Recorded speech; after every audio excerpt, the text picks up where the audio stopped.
Om Swastiastu. Assalamualaikum warahmatullahi wabarakatuh. Perkenalkan, nama saya IGD Adiduta Saputra Pandi, NIM 2005-121-4048 dari kelas 2020B, Program Studi Sistem Informasi. Pada kesempatan kali ini, saya akan menjelaskan mengenai penjadwalan pada CPU.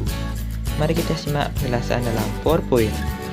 Nah, dalam slide ini akan ditampilkan dalam PowerPoint yaitu mengenai jenis-jenis penjadwalan yang terdapat dalam CPU itu sendiri. Nah, penjadwalan dalam CPU itu terdapat di sini ada 7 pembagian, yaitu yang pertama ada FIFO atau FCFS yang bisa dipanjangkan first in first out atau first come first serve. Yang kedua yaitu ada SJF atau yang biasa disebut sebagai shortest job first. Kemudian yang ketiga HRN atau Highest Ratio Next. Yang keempat MFQ atau Multiple Feedback Queues. Yang kelima RR atau Round Robin. Yang keenam yaitu SRF atau Scheduler Remaining First. Dan yang terakhir yaitu ketujuh yaitu PS. Nah, apa sih PS itu? PS ini adalah Priority Scheduler. Nah, pada kesempatan kali ini karena NIM saya 48 yaitu 48 mod 7 ditambah dengan 1 itu adalah 7. Jadi pembahasan yang diutamakan pada presentasi kali ini yaitu PS atau Priority Scheduler. Baiklah, sekarang kita sudah masuk pada PowerPoint yang khusus akan membahas mengenai penjadwalan prioritas atau priority scheduling. Kita masuk ke pembahasan. Nah, pembahasan yang pertama yang akan dibahas yaitu mengenai pengertian dari priority scheduling itu sendiri. Nah, priority scheduling merupakan sebuah algoritma penjadwalan yang mendahulukan proses yang memiliki prioritas tertinggi. Nah, setiap proses memiliki prioritasnya masing-masing. Langsung menuju ke slide selanjutnya. Nah, pada slide ini akan dijelaskan mengenai prioritas ini ditentukan melalui apa saja. Nah, prioritas ini akan ditentukan melalui 5 komponen. Kemudian yang pertama yaitu time limit, kemudian yang kedua memory requirement, yang ketiga access file, yang keempat perbandingan antara input-output bus dengan CPU bus, dan yang terakhir yaitu kemudian yang kelima yang diperhatikan yaitu tingkat kepentingan proses itu sendiri. Kita akan masuk ke priority scheduling. Nah, priority scheduling ini dapat dilakukan dalam 2 kegiatan sekaligus. Ada yang bisa dilakukan dengan primitif, ada juga bisa dilakukan dengan non-primitif. Kita langsung masuk ke pembahasan yang pertama yaitu primitive priority scheduling. Nah, kegiatan primitive priority scheduling ini dilakukan jika ada suatu proses yang baru datang memiliki prioritas yang lebih tinggi daripada proses yang sedang dijalankan. Maka, proses yang sedang berjalan tersebut dihentikan sementara. Lalu, CPU akan dialihkan kembali untuk proses yang baru datang tersebut. Nah, ilustrasinya mungkin seperti pada gambar ini. Untuk ilustrasi yang lebih jelasnya, mari kita simak penjelasan dalam ilustrasi berikut ini. Baiklah, pada kesempatan ini, saya akan melanjutkan pada ilustrasi dalam tabel Primitive Priority Scheduling.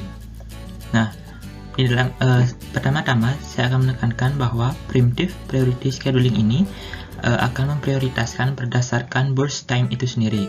Nah, burst time ini adalah seberapa lama waktu proses penyelesaian dari proses yang dilaksanakan. Pertama-tama kita lihat dulu di sini ada 4 tabel.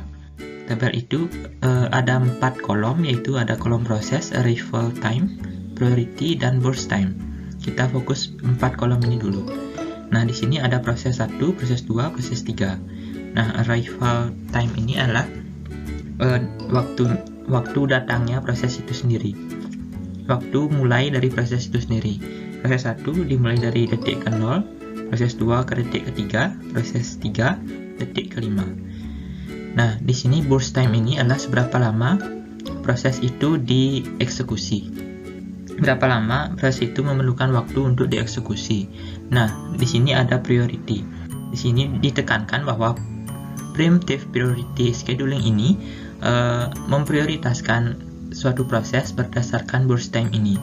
Jika waktu burst time-nya ini atau waktu eksekusinya itu lebih cepat, maka dia akan lebih diprioritaskan. Seperti yang kita bisa lihat di sini, proses 2 menjadi prioritas pertama karena burst time-nya yang paling singkat atau eksekusinya yang paling cepat. Di sini memerlukan burst time 3 sehingga menjadi priority yang pertama. Proses yang ketiga menjadi priority kedua karena burst time-nya di tengah-tengah, yaitu dengan burst time 4, dan proses yang pertama memiliki priority yang ketiga dengan burst time 10. Jadi di sini ilustrasinya bisa kita lihat dalam tabel berikut ini. Nah, kita masukkan dulu arrival time-nya atau waktu dimulai proses itu sendiri. Nah, proses 1 dimulai dari detik ke-0. Ini proses 1. Kemudian ini proses 2 dimulai dari detik ke-3. Proses 2. Kemudian proses 3 dimulai dari detik ke-5. Proses 3. Oke, kita mulai dulu dari arrival time yang pertama atau proses yang dimulai pertama kali. Di sana proses 1 dimulai pada arrival time atau datang pada detik ke-0. Jadinya proses 1 dimulai dari detik ke-0. Di sini burst time-nya 10 yang artinya memerlukan waktu 10 detik untuk mengeksekusi proses 1 ini. Jadinya kita melakukan proses 1 dulu terus sampai di sini. Nah, sampai di sini ternyata proses 2 masuk. Proses 2 masuk pada detik ketiga. Nah, di sini kita bisa lihat bahwa proses 2 ini lebih diprioritaskan daripada proses 1. Nah, dengan demikian maka proses 1 harus mengalah terlebih dahulu atau dihentikan sementara karena untuk memprioritaskan proses yang lebih prioritas. Nah, di sini proses yang lebih prioritas yaitu proses kedua. Jadi proses 1 dihentikan atau dihentikan sementara dulu sampai di sini. Ini proses 1. Baru berjalan 3 detik. Kita lanjut ke proses 2. Proses 2 berjalan memerlukan burst time selama 3 detik. Jadinya ini berjalan dulu 1, 2. Nah, ternyata proses 2 belum selesai, ternyata sudah datang lagi proses 3. Nah, proses 3 ini datang pada detik ke-5 dan di sini kita harus melihat prioritasnya. Ternyata di sini proses kedua lebih diprioritaskan daripada proses ketiga.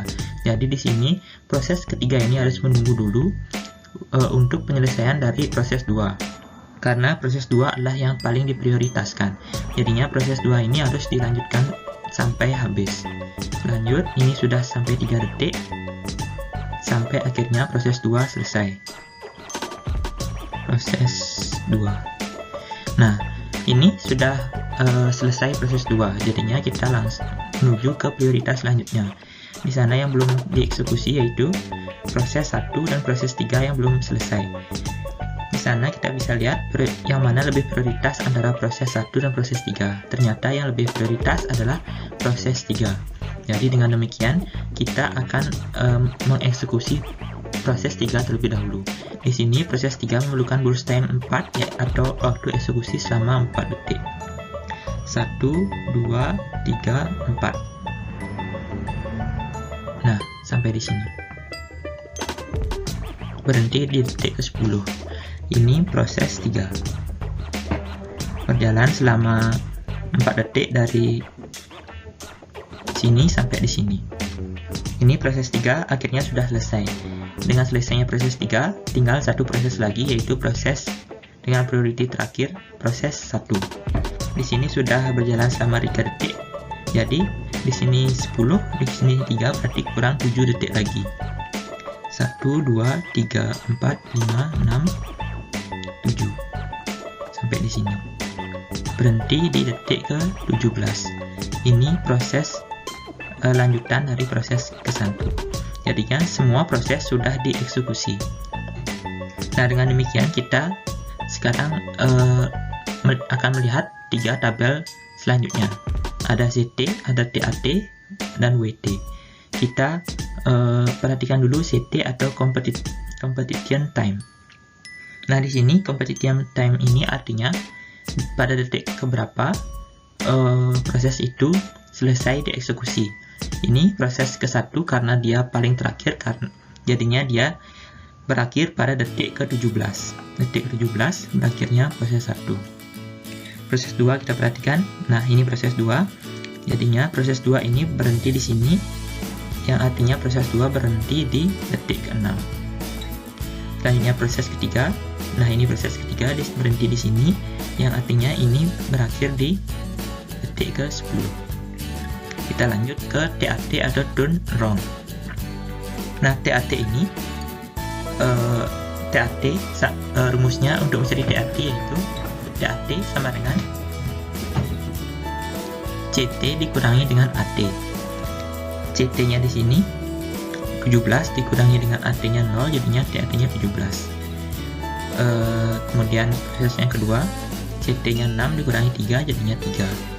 Ini proses ketiga, CT-nya 10, arrival time-nya 5, jadinya TAT-nya 5. Nah, perlu kita ketahui TAT ini adalah seberapa lama perintah itu dieksekusi. Selanjutnya WT atau waiting time. Waiting time ini adalah waktu tunggu dari proses masing-masing proses. Rumus dari WT itu sendiri sama dengan TAT dikurangi dengan BT. Di sini proses pertama 17 dikurangi dengan burst time-nya 10, jadinya 17 kurang 10 sama dengan 7. Ini 3 dikurangi 3 sama dengan 0, dan 5 dikurangi 4 sama dengan 1. Nah, ini artinya proses 1 menunggu selama 7 detik karena untuk menjalankan prioritas sebelumnya, yaitu proses 2 dan proses 3. Dengan demikian di sini proses 1 harus menunggu 7 detik. Kemudian proses 2 karena yang paling prioritas, menjadinya dia tidak ada menunggu. Dan yang terakhir yaitu proses ketiga, dia harus memerlukan waktu tunggu selama 1 detik. Dan di bawah ini adalah rata-rata dari masing-masing kolom. Sini kolom TAT, rata-rata dari ketiga proses dari TAT itu sendiri yaitu 8,33, dan rata-rata dari waiting time ketiga proses yaitu 2,67. Baiklah, itu sedikit ilustrasi mengenai preemptive priority scheduling. Ilustrasi bagaimana sih jalannya preemptive priority scheduling itu sendiri. Nah, pada kesempatan ini saya juga akan sedikit membuat sketsa atau contoh penerapan preemptive priority scheduling dalam kehidupan sehari-hari. Nah, kita bisa lihat di sini. Di sini saya misalkan ada warung fotokopi atau mesin fotokopi, dan ada suatu pelanggan pertama yang hendak memfotokopi. Ini pelanggan pertama yang hendak memfotokopi 10 lembar.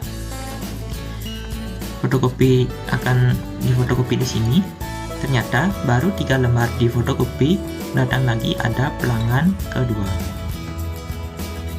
Nah, ini pelanggan kedua. Ternyata pelanggan kedua ini hanya memfotokopi sebanyak 2 lembar. Di sini ditekankan lagi dengan diterapkannya preemptive priority scheduling, maka siapa yang eksekusinya lebih cepat, dia yang lebih diprioritaskan. Nah, jika kita lihat di sini pelanggan 1 jumlahnya 10 yang dieksekusi, pelanggan 2 jumlahnya hanya 2, yang artinya pelanggan 2 ini waktu eksekusinya lebih cepat. Jadinya pelanggan 2 ini akan lebih diprioritaskan. Dengan demikian pelanggan ke-1 ini harus mengalah terlebih dahulu. Ini baru 3 prosesnya. Ini pelanggan 1 yang harus mengalah. Ini baru berjalan fotokopi sebanyak 3, jadinya ini tinggal 7. Setelah itu, karena pelanggan 1 sudah mengalah, maka pelanggan 2 masuk untuk memfotokopi. Nah, ternyata pelanggan 2 ini baru selesai satu fotokopian saja. Ternyata ada lagi datang pelanggan 3. Ini pelanggan 3. Ternyata pelanggan 3 ini memfotokopi sebanyak 3 lembar. Nah, jika dilihat di sini, yang lebih cepat dieksekusi yaitu pelanggan 2 karena ini hanya 2 fotokopi, dan pelanggan 3 lebih lambat karena ini memerlukan waktu eksekusi yang lebih lama dengan 3 fotokopian. Jadinya walaupun pelanggan 3 ini datang, tapi yang lebih diprioritaskan yaitu masih tetap pelanggan 2. Jadi pelanggan 3 ini harus menunggu terlebih dahulu agar pelanggan 2 ini selesai fotokopi. Setelah ini selesai 2 fotokopi, jadinya selesailah pelanggan 2 ini. Setelah selesai pelanggan 2, maka akan tinggal 2 proses lagi atau 2 pelanggan lagi. Di sini kita bisa melihat ternyata waktu eksekusi dari pelanggan 1 dan pelanggan 3 ini lebih cepat pelanggan 3 karena di sini pelanggan 3 hanya fotokopi sebanyak 3 lembar. Jadi dengan demikian pelanggan 1 harus menunggu lagi.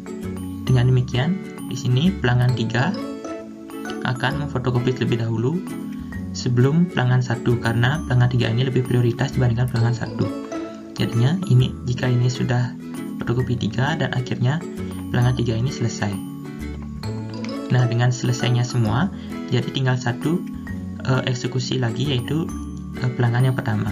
Pelanggan yang pertama ini tinggal mengeksekusi tinggal memfotokopi 7 fotokopi lagi karena tadi sudah difotokopi 3, jadinya dia akan memfotokopi sebanyak 7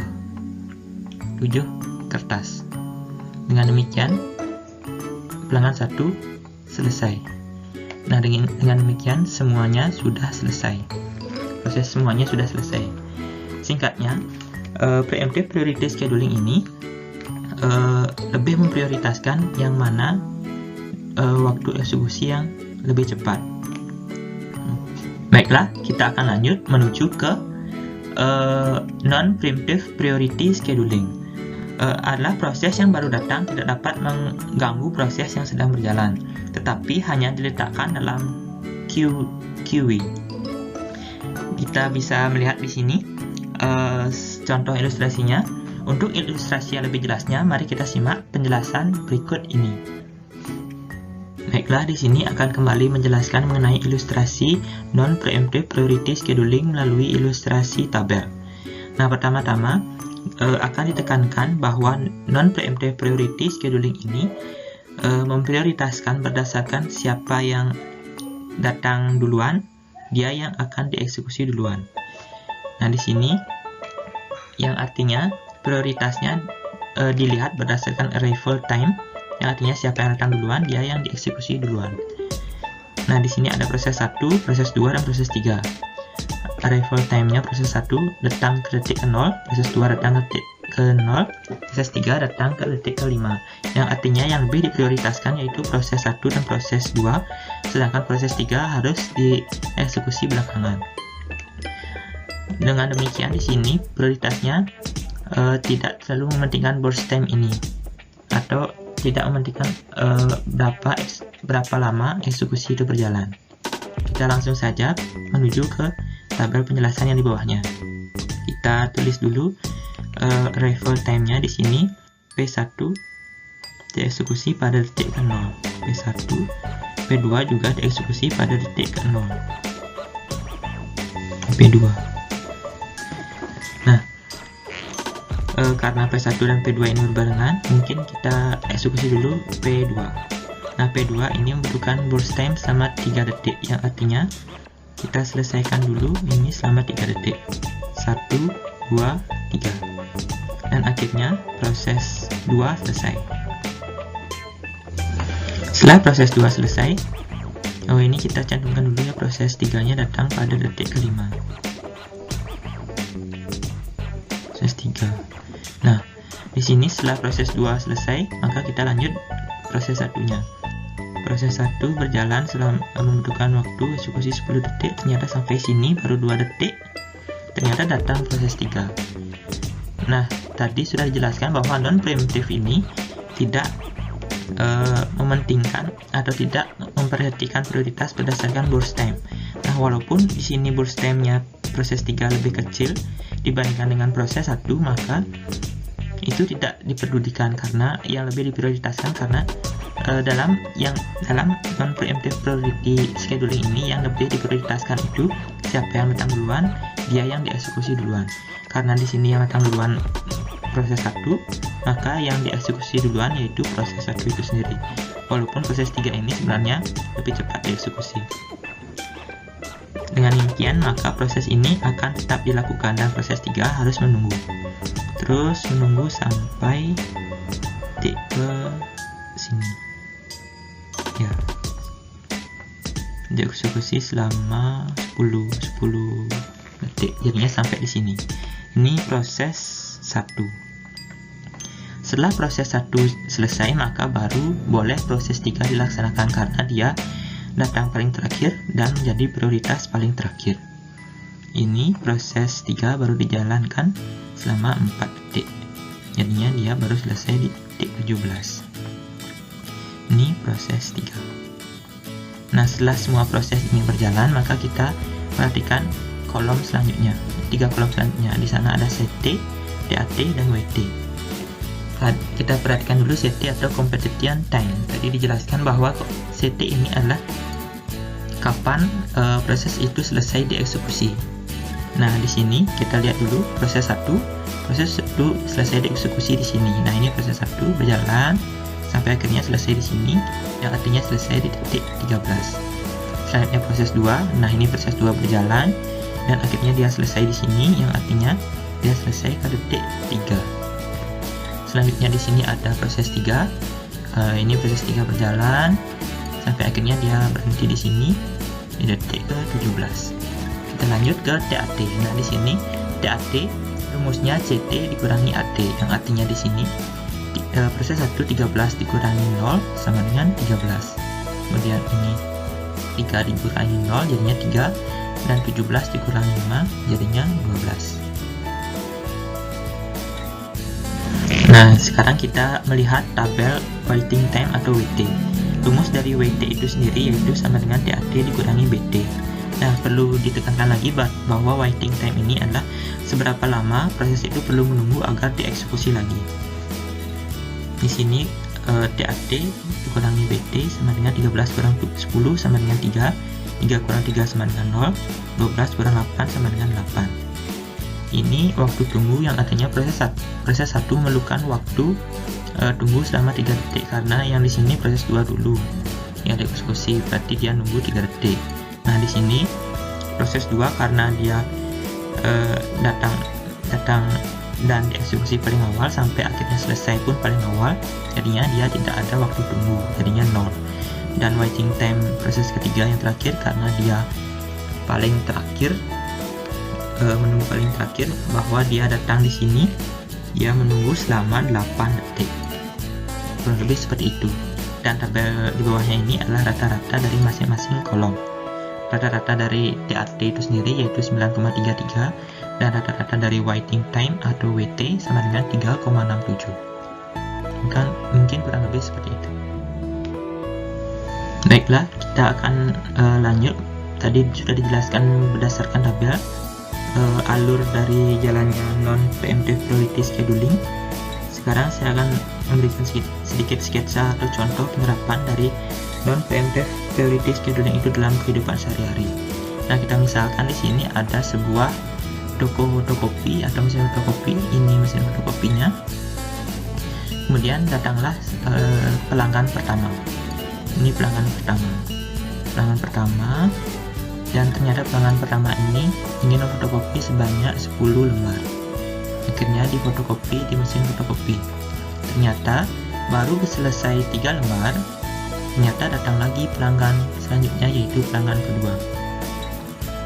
Nah, pelanggan kedua ini ingin memfotokopi sebanyak 5 lembar. Nah, jika dilihat di sini, waktu eksekusi dari pelanggan kedua ini sebenarnya lebih cepat dibandingkan dengan pelanggan ke-1.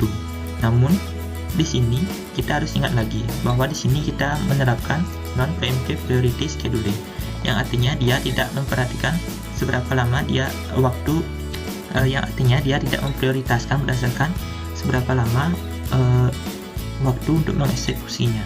Akan tapi dalam non-preemptive priority scheduling itu memprioritaskan berdasarkan siapa yang datang duluan, dia yang dieksekusi duluan.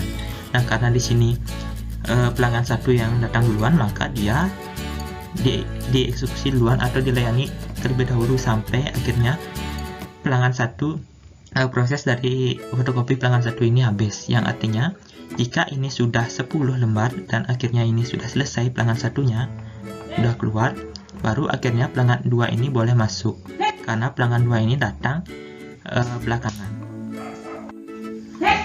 Nah, mungkin kurang lebih seperti itu.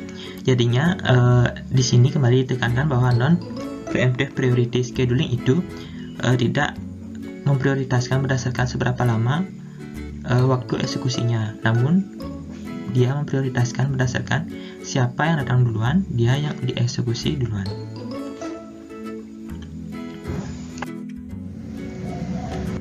Baiklah, demikian sedikit contoh dari priority scheduling. Nah, di sini adapun kelemahan dari priority scheduling itu sendiri, yaitu dapat terjadinya identity blocking atau starvation, yaitu proses dengan prioritas rendah berkemungkinan untuk tidak dieksekusi jika terdapat proses lain yang memiliki prioritas yang lebih tinggi darinya. Nah, solusi dari permasalahan ini adalah egging, yaitu meningkatkan prioritas dari setiap proses yang menunggu dalam QA secara bertahap. Jadi, setelah pemaparan dari penjelasan tadi, maka dapat disimpulkan bahwa priority scheduling ini merupakan algoritma penjadwalan yang mendahulukan proses yang memiliki prioritas tertinggi. Priority scheduling ini dapat diterapkan dengan dua cara, yaitu yang pertama ada preemptive priority scheduling dengan prioritas berdasarkan waktu eksekusi tercepat, dan yang kedua ada non-preemptive priority scheduling dengan prioritas berdasarkan proses yang pertama kali datang. Baiklah, cukup sekian yang dapat saya sampaikan mengenai penjadwalan prioritas atau yang biasa disebut sebagai priority scheduler. Mohon maaf apabila ada kesalahan dalam pengucapan, dan terima kasih atas perhatiannya. Saya tutup dengan Om Santi Santi Santi Om. Assalamualaikum warahmatullahi wabarakatuh.